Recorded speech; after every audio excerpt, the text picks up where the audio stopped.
Kuna mambo tunapuuzia wapendwa, kuna mambo tunafanyaje? Tunapuuzia. Nakwambia kitu, usipuuzie. Amen. Usifanyaje? Usipuuzie. Usichukulie mambo yote ni kawaida. Ni heri ukaamini kwamba kila tatizo ni uchawi. Yaani unasikia?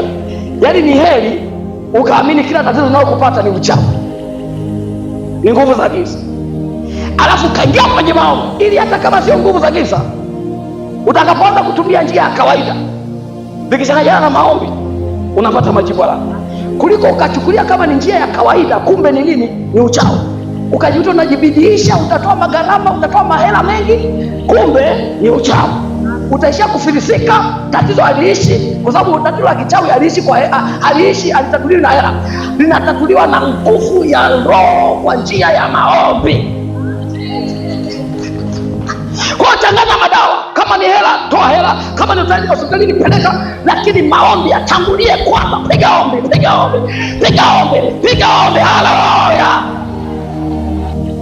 Wewe mtu amedondoka ghafla, ameanguka, unaanza kuangalia pikipiki iko wapi, maji na utaliwa hela wewe, utakoma na kwambia, utatoa hela.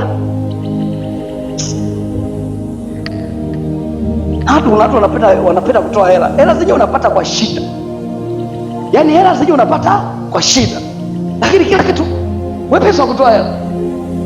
Vingine sio vya hela. Sijamaanisha usiende hospitalini.